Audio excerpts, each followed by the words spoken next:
Bueno, ¿cómo están? Hoy un nuevo programa de Demasiado Humano. Qué linda que es la apertura.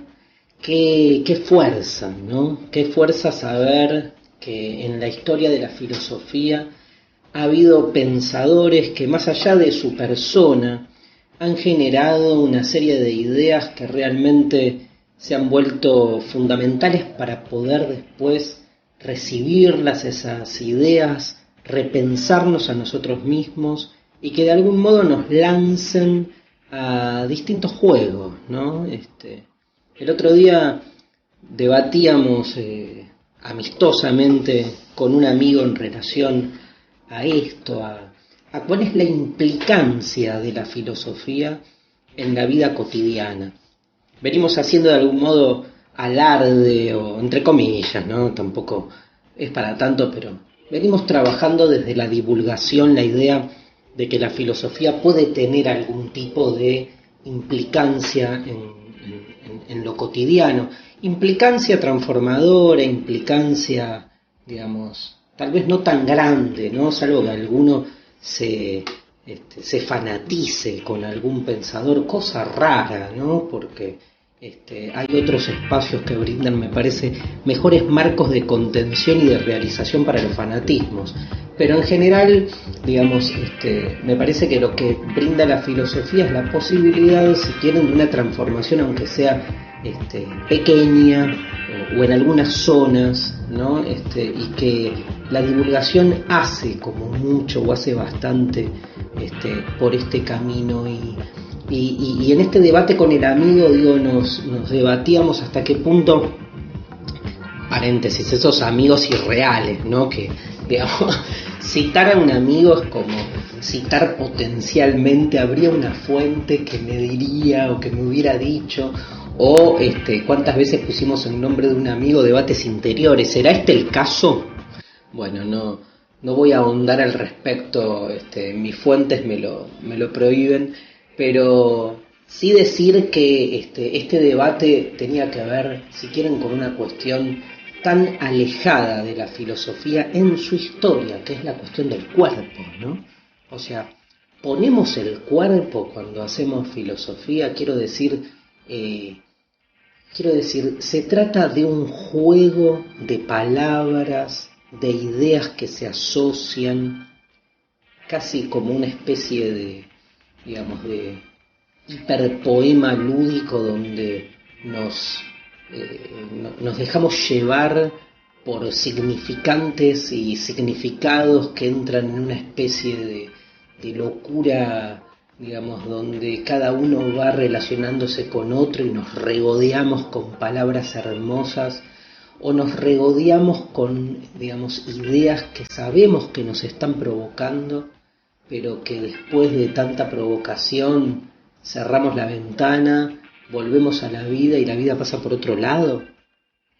¿O hay realmente en el hecho de hacer filosofía y de ese juego de palabras que de algún modo nos captura, ¿no? Porque nos toma,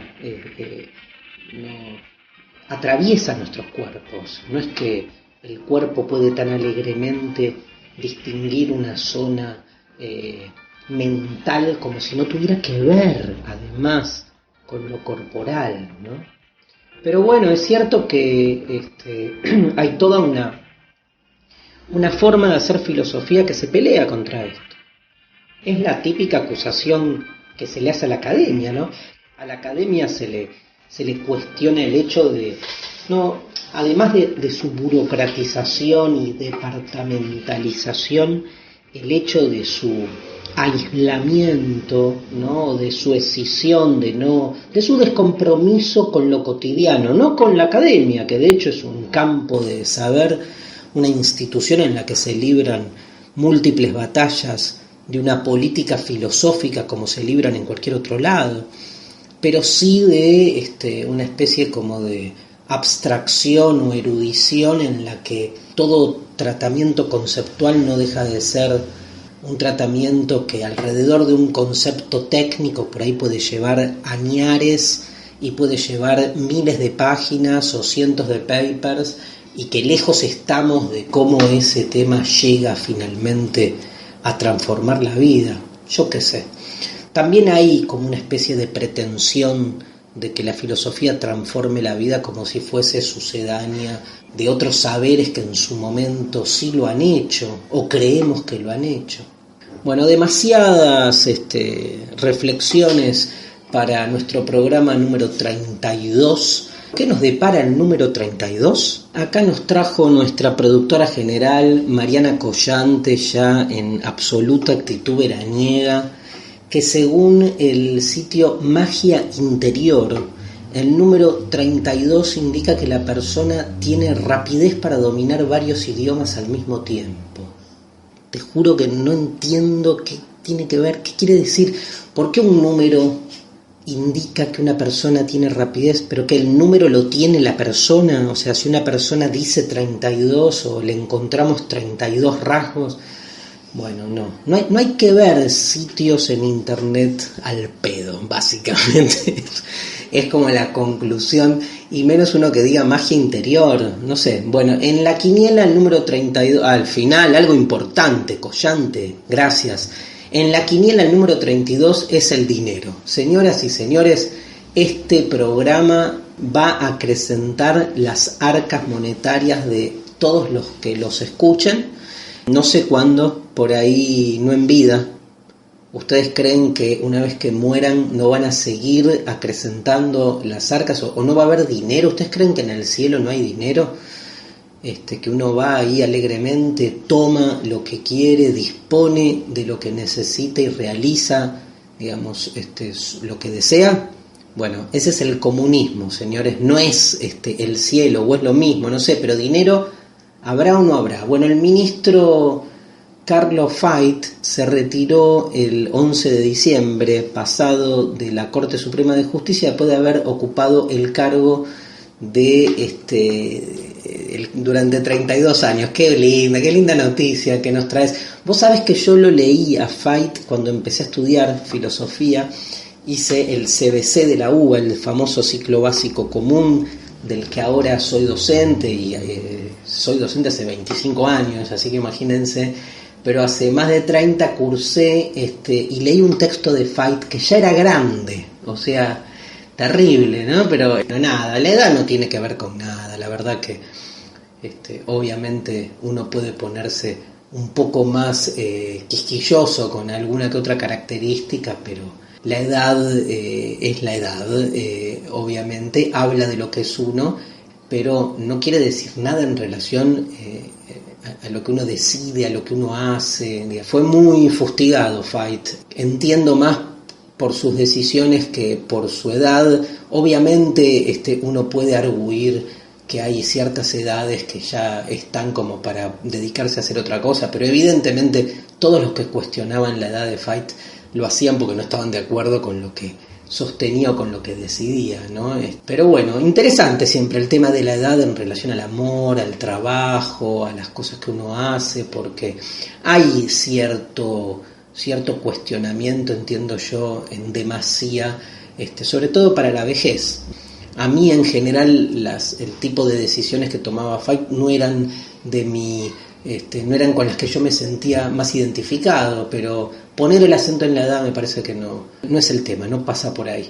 Frente a la vejez hay como una fuerte forma de discriminación que tiene que ver con pensar no solo al mayor, ¿no? Vieron que se le dice adulto mayor, términos que se empiezan a trabajar en realidad para no discriminarlos, cuando en realidad adulto mayor lo que implica es, entiendo yo, adultocéntricamente dejar adentro al viejo de lo que es el dispositivo de la productividad. Incluso la palabra viejo, que suena mal, pero suena mal porque se asocia con la idea de algo que ya no sirve, ¿no? Pero yo quiero desde la filosofía replantear la idea de lo útil y de lo inútil, o de los que sirve y de lo que no sirve.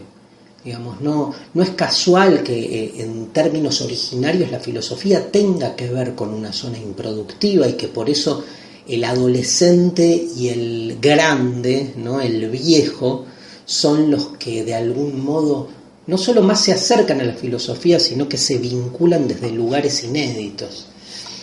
Me parece un tema que no se lo trató en toda su necesidad. Cuando se lo cuestionó a Fait, no se trató filosóficamente, me parece a mí, hasta qué punto la vejez incide o no incide en ciertas decisiones y en la racionalidad, otro tema absolutamente abierto para discutir.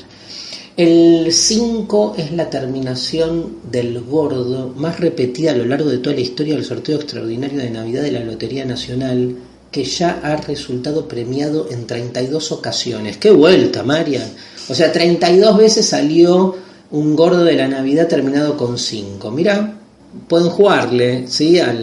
Esto lo van a escuchar después de la Navidad, así que para el 2016. Hace 32 años terminaba la última dictadura cívico-militar que se instauró en nuestro país. 30.000 desaparecidos, una economía regresiva que privilegió a las élites agropecuarias, los grandes grupos económicos y financieros, son algunas de las huellas imborrables del periodo que comenzó en 1976 y concluyó en 1983. Es increíble para los que fuimos testigos vivientes de ese momento, cómo se va yendo, ¿no?, la historia, cómo se va yendo el pasado. 32 años de ese 1983 que lo recuerdo a flor de piel como si fuera hoy. En 1932 se editaron Espantapájaros de Oliverio Girondo. ¡Qué librazo! ¡Qué librazo! ¡Qué lindo! Una de las primeras irrupciones de la poesía en mi adolescencia, viendo esos poemas. ¿Conocen Espantapájaros? Búsquenlo. Cómo va Girondo creando poesía desde el contenido y desde la forma, ¿no? Esos espantapájaros que va formando, esas figuras, esas siluetas que va conformando con las letras de las palabras. El amor brujo de Roberto Alt, y bueno, y el libro de Huxley, Un mundo feliz, un libro como La República de Platón, ¿no? O 1984 de Orwell, que nos siguen posibilitando pensar la política desde la filosofía. Yo creo que son libros que van a los fundamentos de la política, no nos son útiles, entre comillas, para pensar la política de manera directa, pero sí para pensar sus fundamentos. Esto es demasiadísimo humano. Amarás a Dios sobre todas las cosas, no dirás el nombre de él en vano, santificarás las fiestas y honrarás a tu padre, a tu madre y hermanos. Yo, amén. No matarás, no robarás, no cometerás actos impuros, no darás falso testimonio, no consentirás pensamientos ni deseos impuros, no codiciarás los bienes ajenos. En demasiado humano, los 10 mandamientos. Yo, demasiado humano. Hoy toca el mandamiento no robarás. Aquí hay consenso, me parece, cristiano, judío. Metan todas las religiones que quieran, incluso, como decía Benjamin, la religión del capitalismo, ¿no? Y nos encontramos con uno de los mandamientos más influyentes, más determinantes. El no robarás supone evidentemente una relación de lo humano. Qué problema, ¿no? Iba a decir de lo humano con la naturaleza, de lo humano con las cosas, pero basta introducir teoría marxista para desplazar la cuestión de la propiedad a una cuestión social, ¿no? Y entender que en realidad las relaciones de propiedad se vinculan básicamente con formas de organización del trabajo. Pero es evidente que más allá de la lectura marxista, y no es que la dejo de lado, ¿no?, la voy a traer todo el tiempo, hay en la relación que establece el ser humano con la naturaleza una relación de apropiación que de algún modo potencia un polo, si quieren, que es que el ser humano, digamos, posee, ¿no?, y que esas posesiones habilitan un debate acerca del sentido. ¿Para qué tener?, ¿no? ¿Para qué tenemos? Más allá de qué fundamenta el origen de la propiedad o el origen de la posesión, digo, más allá de la cuestión del trabajo, que me parece vital y que no se la puede soslayar, me parece que hay una pregunta todavía más primigenia que tiene que ver con el tener, sobre todo, si quieren, en oposición con el usar, ¿no? Digamos, de alguna manera nuestras sociedades se terminaron direccionando para una relación con las cosas basada fundamentalmente en la apropiación y en la posesión, y no tanto en el uso. Y me estoy refiriendo primero y principal a algunas ideas que por ahí leí de un tal San Francisco de Asís, ¿no? Que hace toda una relectura de la relación de Jesús con las cosas en los evangelios, pero que sobre todo quiere profundizar este vínculo de lo humano con la naturaleza en términos de uso y no en términos de propiedad. En realidad, si nos dedicáramos a tomar de la naturaleza lo que necesitamos y devolverlo, bueno, el mundo hubiera ido para otro lado. Ya sé que esto es una pelotudez cuando uno piensa tan contrafácticamente, digamos, qué hubiera pasado si el mundo hubiera ido para otro lado, pero esto no es historia, esto es filosofía, o sea que nos damos ese permiso. Si hiciéramos historia, por ahí tendría menos rigor. Es evidente que el ser humano vive con la posesión una relación ambigua, ¿no? Una relación paradójica, si quieren, salvo los que están muy convencidos de que, por un lado, la naturaleza nos pertenece de modo individual, y para los que en el otro extremo, cada vez menos, lamentablemente, piensan que no. Creo que en el medio se produce como esta sensación ambigua o paradójica, que es que por un lado hay evidentemente una cantidad de objetos que establecen con el ser humano una relación, un vínculo de apropiación, pero que al mismo tiempo no debería ese vínculo de apropiación generar una relación de desigualdad estructural, que de algún modo y en algún último punto pone en cuestión la cuestión del robo. O sea, ¿qué es robar? ¿Qué se roba? Se roba la propiedad del otro, ¿no? En primer, diría, término, la concepción de robo que manejamos nosotros está íntimamente ligada a una concepción de la propiedad, donde robar tiene que ver con un orden social que establece jurídica e institucionalmente el derecho a la propiedad. Y entonces se abren ahí toda una serie de reflexiones que son bastante complejas, porque desde aquel lugar famoso que plantea Platón en el inicio del libro 2 de la República, ¿se acuerdan cuando le plantean ahí a Sócrates? Creo que Glaucón le plantea que la historia de un campesino que encuentra un anillo, el anillo de Giges, que cuando uno se lo pone en el dedo y lo gira nos convierte en invisibles, y entonces se preguntaba Glaucón si siendo invisibles no robaríamos, ¿no? Porque en realidad el robo tiene que ver en principio con una ambición o una falencia, vayan por el lugar que quieran, pero con la idea de que uno puede acceder a lo que no nos pertenece, saltando la institucionalidad jurídica que establece los requisitos para que uno posea cualquier bien, ¿no? Y entonces lo que intenta Glaucón es de algún modo desmoralizar la cuestión del robo, diciendo que en realidad el hombre por naturaleza, si pudiera, esto es, si no fuese castigado, robaría.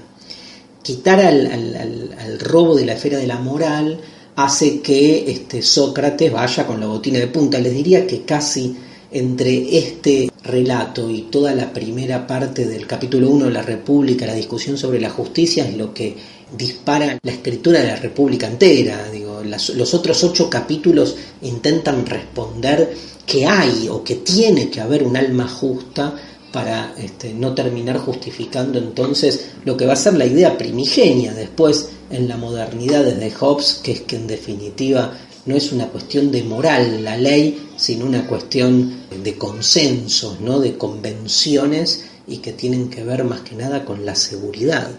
Ahora, están los casos extremos, porque el no robarás, evidentemente, es un mandamiento que entiendo yo funcionaría perfecto en una sociedad donde no haya una desigualdad estructural tan exacerbada. Y llegamos, digo, por eso a esas famosas situaciones extremas donde uno se pregunta por aquel que está en la miseria absoluta y por qué de algún modo respetaría la normativa que al mismo tiempo es cómplice del lugar que uno ocupa.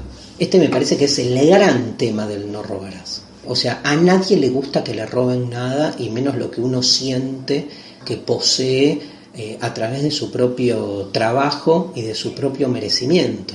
Ahora, a nadie le gusta tampoco romperse el culo laburando 24 horas por día y no tener nada, porque hay una sociedad que establece de antemano que el poseer se distribuye de manera desigual, ¿no?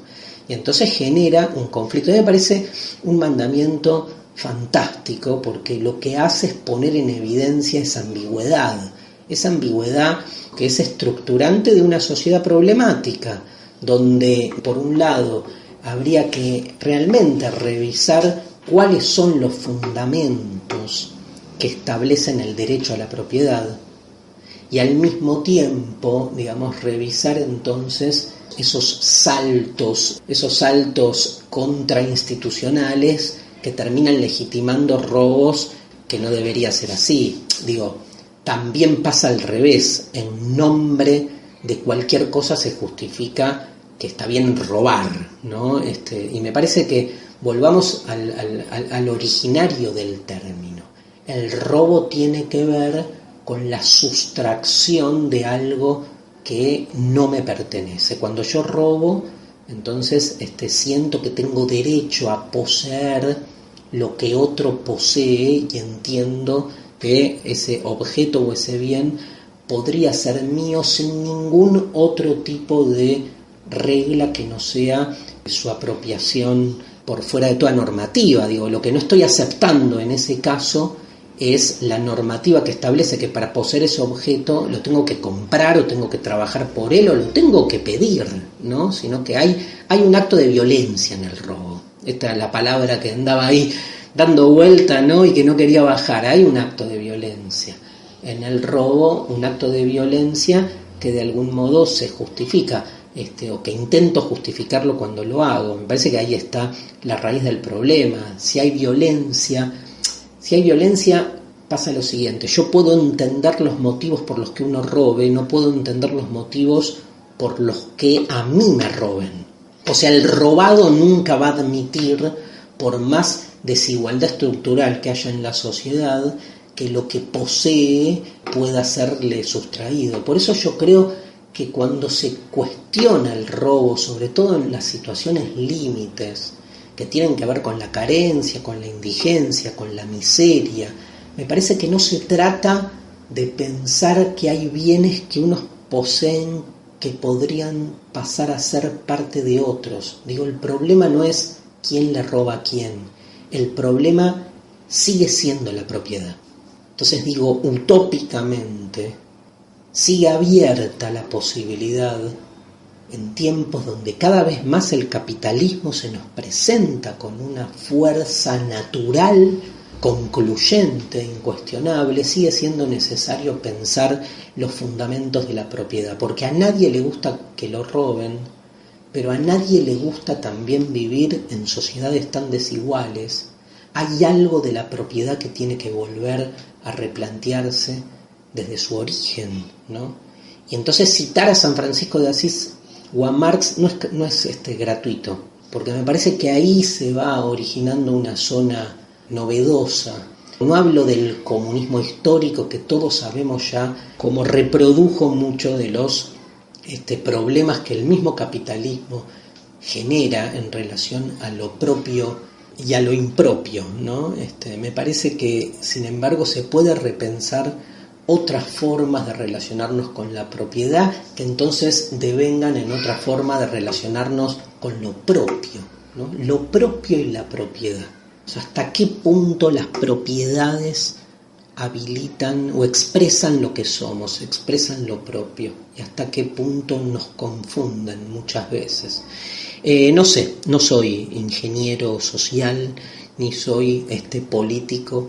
Se pueden pensar posiciones mixtas, ¿no? Digamos, como que haya tiro cualquier cosa, ¿no? Porque es verano y transpiramos, básicamente, pero se pueden pensar regímenes mixtos donde haya como una instancia donde la propiedad llegue hasta un lugar y haya como al mismo tiempo zonas de propiedad individual o propiedad privada y zonas de propiedad pública, con una relación entre ellas mucho más flexible y proporcionada de la que hay hoy.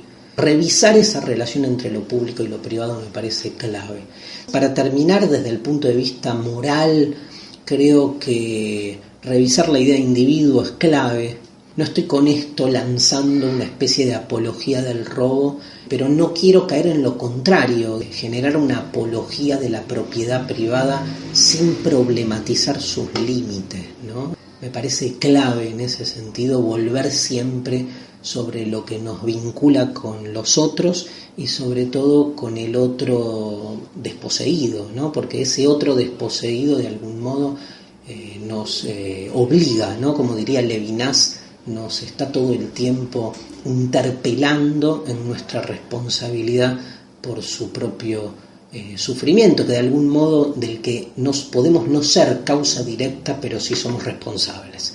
Seguimos tras la pausa. Buenas tardes, Ojar el adúltero. Mi esposa te envía saludos. Ah, sí, es una mujer muy buena, muy buena. Gracias, mi obsceno amigo. Moisés ha vuelto. ¡Rápido, finjan todos que trabajan! El Señor nos ha entregado sus 10 mandamientos para vivir. Lo leeré sin un orden particular. No harán ya más imágenes talladas. Rayos y centellas. No cometerán adulterio. Bueno, parece que terminó la fiesta. Hola, Moisés, ¿cómo te ha ido? ¿Qué tal? No robarás. Uy. Lo siento, Homero. Demasiado humano. Tal vez una resaca, una marca, una semilla, una huella, un rastro, un eco, una resonancia, un resplandor. Una hora de filosofía en radio. 1, 2, 3, probando, ¿sí? Más grave. 1, 2, 3, probando. Yami, más grave. Para. 1, 2, 3, probando. Salen al aire de la radio las obras de Karl Marx, San Agustín, Michel Foucault, Friedrich Nietzsche, René Descartes, Immanuel Kant, Martin Heidegger. ¡Qué jugadores, nene! No importa la historia ni las estadísticas, este es un partido aparte.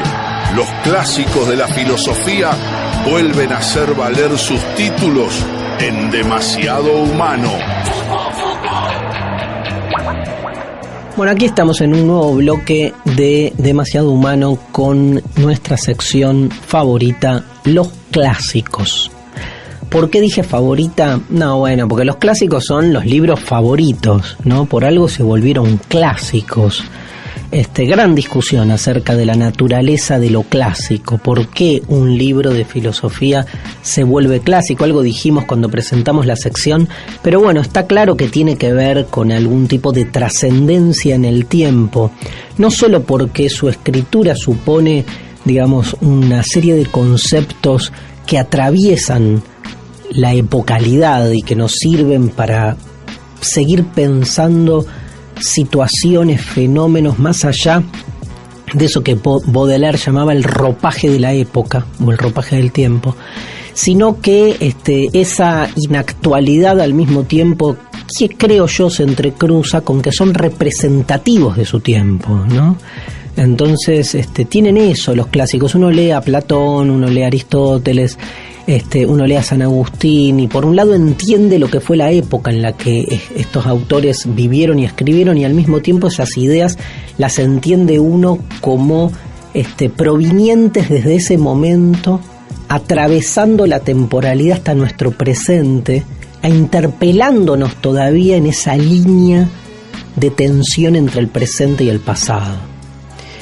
Y desde este lugar que hoy vamos a hablar de un libro complejo, pero de un pensador emblemático, de esos pensadores de los que se ha hablado más de lo que se lo ha leído, que es Spinoza, Baruch Spinoza, y hablamos de un libro que tiene como título La Ética.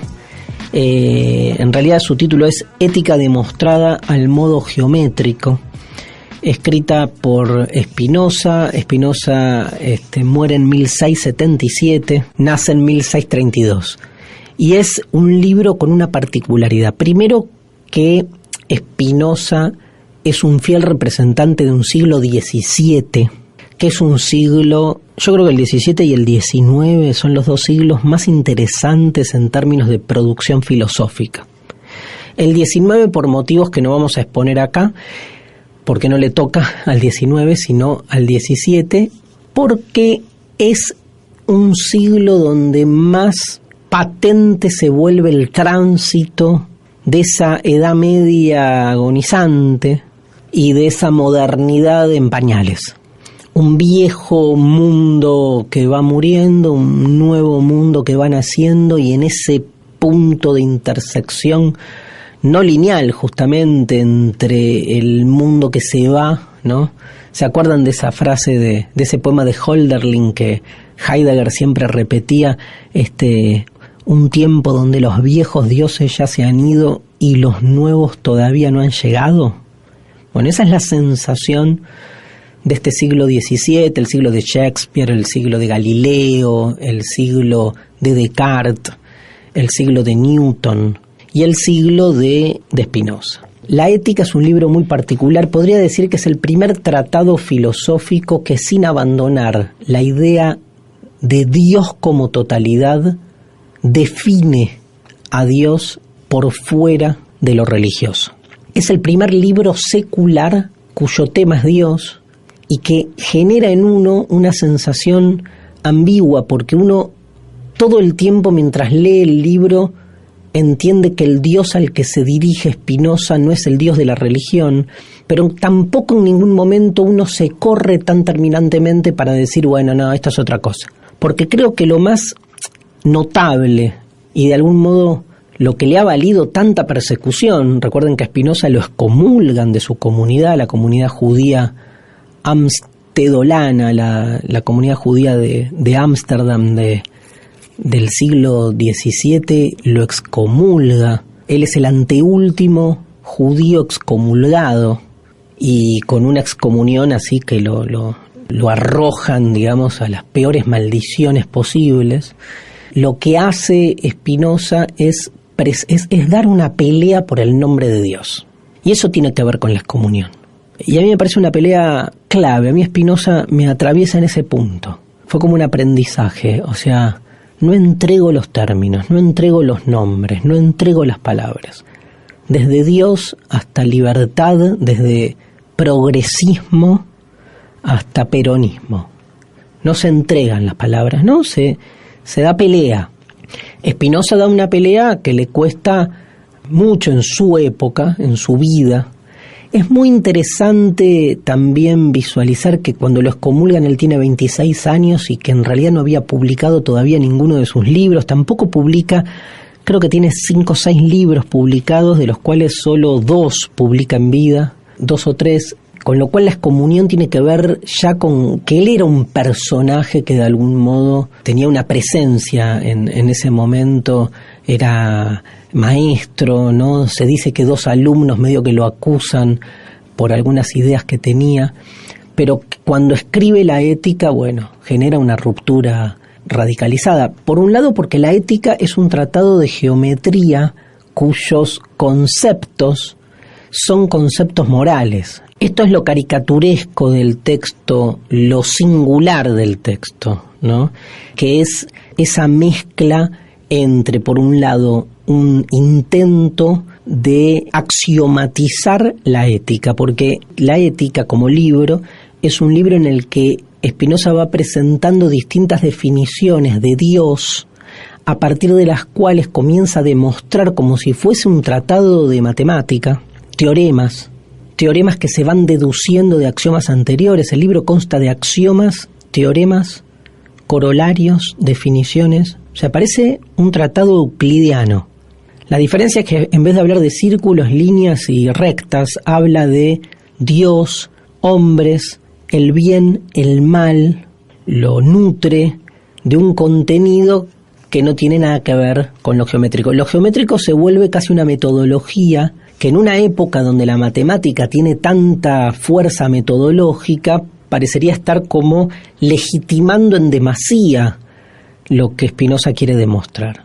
Yo creo que hay algo como muy aristotélico, ¿no?, puesto en juego ahí, pero es como que Aristóteles no se la creyó tanto, porque en realidad si uno sigue las obras de Aristóteles tiene como esta especie de propensión permanente a la sistematización cuasi matemática de sus argumentos lógicos. Lo digo distinto, es ese punto en el cual la lógica y la matemática se muestran primas hermanas y que tienen que ver con ciertas estructuras formales del pensamiento que le dan más fuerza a las conclusiones a las que se llega. Entonces, ¿qué hace Spinoza? Dice, a ver, ¿por qué voy a demostrar qué es Dios y por qué entiendo que Dios es lo que yo defino como tal? Porque tengo detrás toda una serie de argumentaciones lógicas que me lo comprueban. La tesis fundamental, esto es muy discutible, pero por lo menos del capítulo 1 son 5 partes. La tesis fundamental del capítulo 1 es que se llama de Dios, ¿no? Después viene todo un desarrollo sobre el alma y el cuerpo, pero en el capítulo llamado de Dios, la tesis fundamental es que Dios es la naturaleza, Dios es todo lo que hay, o sea, la naturaleza como un todo. Y entonces se pelea Spinoza con cualquier concepción trascendente de Dios. O sea, primero no hay un vestigio de fe, ni de dogma, ni de nada. No hay religión acá. Hay una aproximación lógica, hiperracionalista, a la idea de Dios, a la idea de sustancia infinita, a la idea de lo infinito. Y lo que hace Spinoza es ir definiendo concepto por concepto, excluyendo sus posibles contradicciones. Y a partir de esas definiciones ir derivando otras afirmaciones que nos explican entonces cómo es el universo en el que habitamos, universo que no puede ser sino uno, universo. Justamente la idea más fuerte de Spinoza es que él parte de la idea de sustancia, que proviene de Aristóteles, y si la sustancia por definición es aquello que solo puede ser concebido por sí mismo y que tiene existencia independiente, esto prueba que no puede haber dos sustancias, porque entonces una dependería de la otra, aunque sea por delimitación, por negación, por relación. O sea que la misma definición de sustancia prueba que sustancia hay una sola. Dicho de otra manera, Dios es uno y es lo único que hay. Dios, o sea, dice Spinoza, la naturaleza, o sea, agregamos nosotros, lo real. Si hablamos del universo, de la realidad, de la naturaleza, hablamos de una única cosa. Toda diferenciación ya tiene que ver con la forma en que el ser humano accede a ese conocimiento, pero en principio, desde la lógica más formal, no hay otra conclusión posible que el que entender que lo que es, vamos a traducirlo así, que el ser es único, que el todo es uno. Y obvio, si hubiera dos todos, no serían cada uno de ellos el todo, porque serían la mitad de lo que hay. Entonces, que si hay un todo es uno. Pero entonces invierte cierta forma de pensar la realidad que desde una matriz más aristotélica piensa que el universo está probado de muchas sustancias que se vinculan entre sí. Acá es al revés, hay una única sustancia, Dios. Y ni hablar que no hay otro mundo, porque la realidad es una. Entonces esa idea de un Dios trascendente, bien bíblico, que está desde afuera, viene, molesta, se mete, acá Spinoza la borra. Spinoza tiene otro libro llamado El Tratado Teológico Político, donde desenmascara y cuestiona con elementos de la crítica bíblica la idea religiosa de Dios. Es como una apuesta por rescatar el concepto de Dios desde la filosofía, pelearse contra sus raíces religiosas y sostener una pelea por el nombre, en este caso de Dios, pero una pelea que tanto bien le ha hecho a la filosofía. Nos vamos a la pausa. Demasiado humano. Transgéneros. Último bloque de Demasiado Humano. Me cuesta el de Demasiado Humano. Antes, cuando éramos el Innombrable, era último bloque del Innombrable, que también me cuesta porque no era de el Innombrable. Ay, el lenguaje. ¿Cuándo nos desembarazaremos de él? Nunca, ¿no? Solo muertos. Creemos. En el más allá se hablará también con las mismas palabras con las que hablamos en el más acá. Nunca lo sabremos. Aparte, las palabras son una creación del más acá, o sea que si en el más allá hay palabras, significa que no es el más allá, si no es el más acá, no importa, concentrémonos. Estamos cerrando el programa, última sección. El transgénero de hoy es muy particular, no tiene que ver ni con la tele, ni con el teatro. Nunca hicimos teatro, Mariana. Vamos con teatro, ¿no? Teatro de revista podemos hacer, algo vamos a hacer con teatro, ni con el cine ni con la televisión. Es con un proyecto que tiene ya algunos años en el mundo y en la Argentina un poco menos, pero que llegó a la Argentina, que son las charlas TED. El que no sabe de lo que estoy hablando, googlea TED, y el que sabe, sabe. Tiene los TED, que tienen su origen en Estados Unidos, con una serie de charlas que están todas subidas a YouTube, pero que tiene como su bajada en el resto del mundo, donde se llaman TEDx, y que hay TEDx de todo tipo, porque no es que la Argentina tiene su como franquicia única, sino que hay el TEDx Río de la Plata, está el TEDx La Plata, está el TEDx Córdoba, está el TEDx Rosario, pero adentro de una misma ciudad pueden haber diferentes TEDx, porque esa es la idea más de diseminación de este tipo de evento, y que me parece buenísimo porque lo que hace es propagarse. ¿Qué es básicamente el TED? Es una propuesta que surge en algún momento, cambió el tiempo en el que surgió, eso también hay que decirlo. La T es tecnología, la E es entretenimiento, la D es desarrollo. Coincide en inglés, no estoy cameleando, pero surgió como iniciativas así para cambiar al mundo desde un lugar, digamos, que no tiene que ver con la cultura tradicional, tampoco la cultura formal. De hecho, los primeros que se meten acá eran más bien personas que provienen del mundo entrepreneur, del mundo del emprendedorismo, incluso de gente de las empresas que están alejados de lo que puede ser la práctica intelectual en el sentido más tradicional del término. Y eso le dio como un halo de frescura interesante, porque hay una necesidad obvia de parte de muchos profesionales que no se dedican a trabajar lo intelectual, a poder de algún modo plasmar muchas de sus inquietudes en otro ámbito. Saben muchos que yo hace años que vengo dando un montón de cursos de filosofía, donde la mayoría de mis alumnos no es gente que viene de filosofía, es gente que viene del mundo de la ingeniería, de la medicina, de la arquitectura, en esa necesidad que tenemos todos también de alcanzar zonas diferentes a las de uno, ¿no? Yo cuando hago un curso de cocina o juego al fútbol, ¿no? Esas cosas con las que uno trata de nutrir también sus complementos, ¿no? Con la filosofía pasa eso. El TED tiene algo de eso, de gente que no es del palo, ni de la oratoria, ni de la reflexión, y que sin embargo es algo que lo llama, lo convoca y que tiene ganas de desarrollarlo. Estaba primero pensado como en este dispositivo que tiene que ver con ideas inéditas que sirvan para inspirar. Y entonces hay como un prototipo donde saben que las charlas duran 18 minutos nada más. Entonces hay que armar toda una forma discursiva que en 18 minutos tenga como atento al que lo escucha, y que en esos 18 minutos pasen cosas y queden ideas. Hay algo predicante ahí, ¿no? Incluso en aquellas conferencias que nada tienen que ver con la predicación, pero una predicación que busca más inspirar, ¿no? Que busca movilizar y no bajar línea. Eso iría en contra del término predicador, pero sí en el género, ¿no? Porque el género tiene mucho del discurso religioso, tiene mucho del discurso al mismo tiempo estandapero, ¿no? Porque tiene algo del humor, un humor muy lacerante, un humor que puede ser también muy provocativo para pensarnos a nosotros mismos.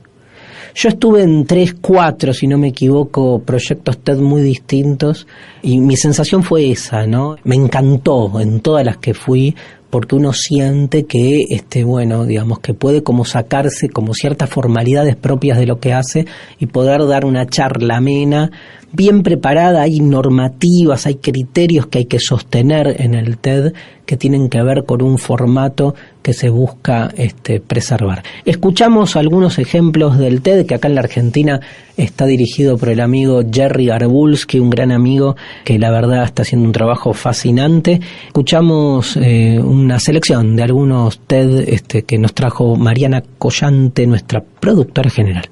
Uno se pasa los primeros 12 meses de vida enseñándole a un chico a hablar y a caminar.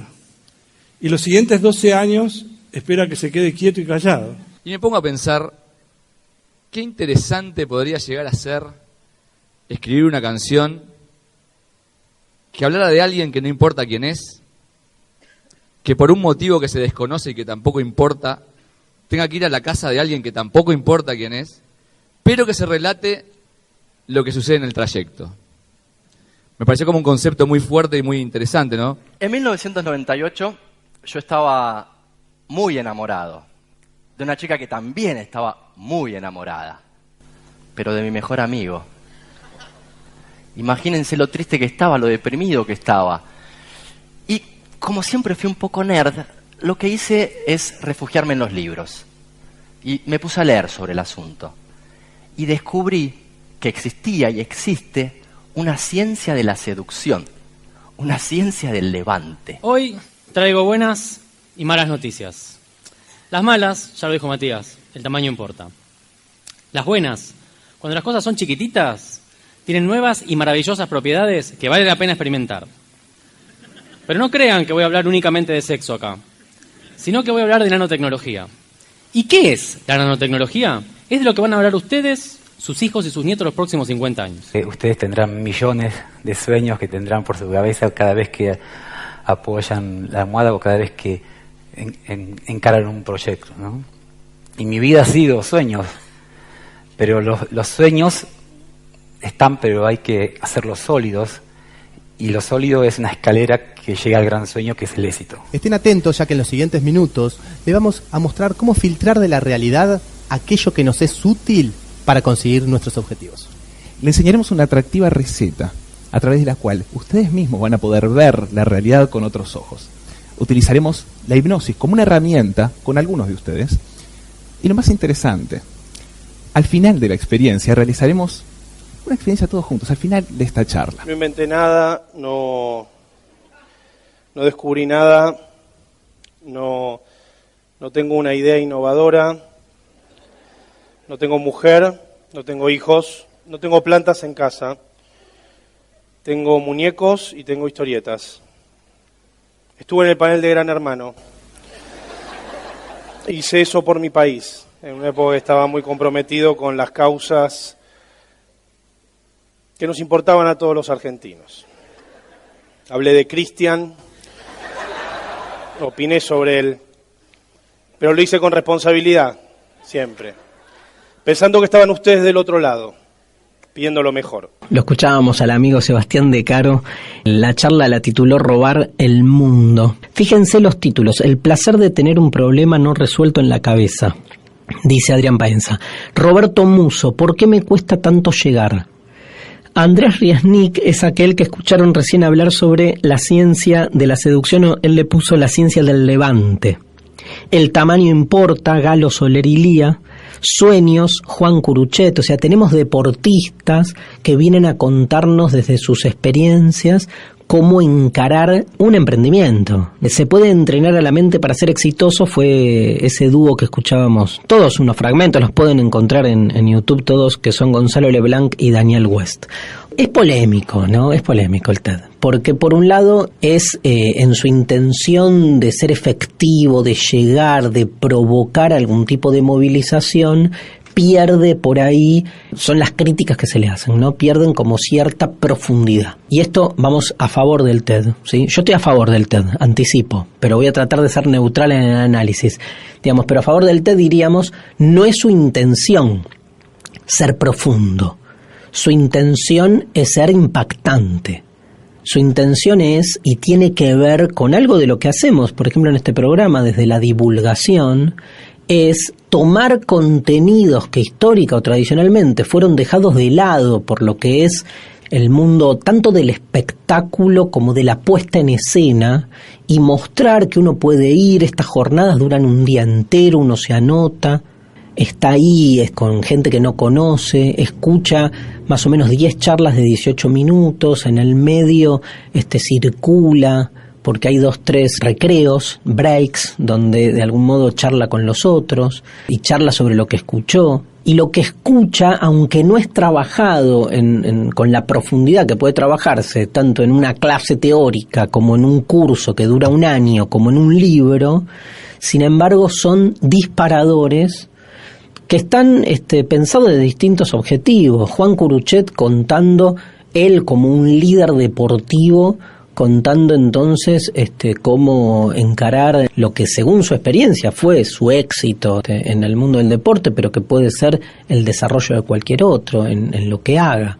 O Sebastián De Caro riéndose de su propia biografía y mostrando cómo de algún modo el reírse de uno mismo también, digamos, puede ser creativo y puede ser también hasta terapéutico, ¿no? Por decirlo así.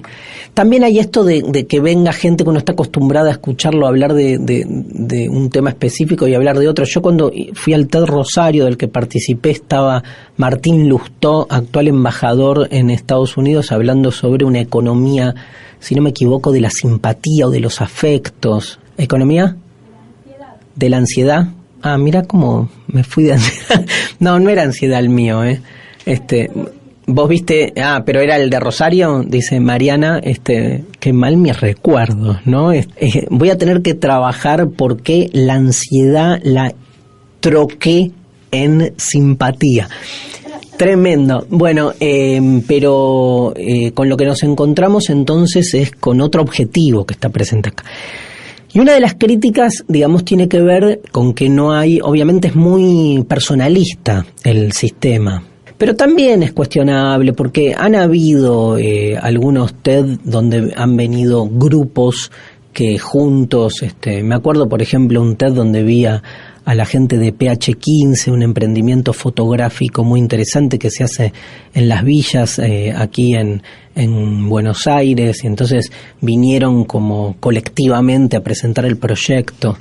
Mi conclusión es que siempre que hay algo nuevo, vamos a encontrar pros y contras. Lo importante es que como novedad, yo creo que recuperó algo del placer de la oratoria y del consumo intelectual, sobre todo para un grupo de personas que no consumían esto, ¿no? Entonces, que me parece que habilitar esa zona, aunque no esté llevada al 100%, siempre es la apertura de algo nuevo, de algo diferente, y me parece que en ese sentido el TED trae y trajo en estos últimos años la posibilidad de, tanto en lo presencial, sobre todo en lo virtual, de estar viendo charlas que sin uno esperar por qué, ni ir hacia ellas sin ninguna expectativa, pueden generar, como lo hace un poema, como lo hace una canción, como lo hace una película, alguna rupturita, ¿no? Algún movimiento en el interior de cada uno de nosotros, y desde ese lugar emprender nuevas búsquedas. Si logró eso, bienvenido sea. Nos fuimos, esto ha sido el programa número 32 de Demasiado Humano. Nos vemos con la muerte de Cristo, el programa 33 que nos espera.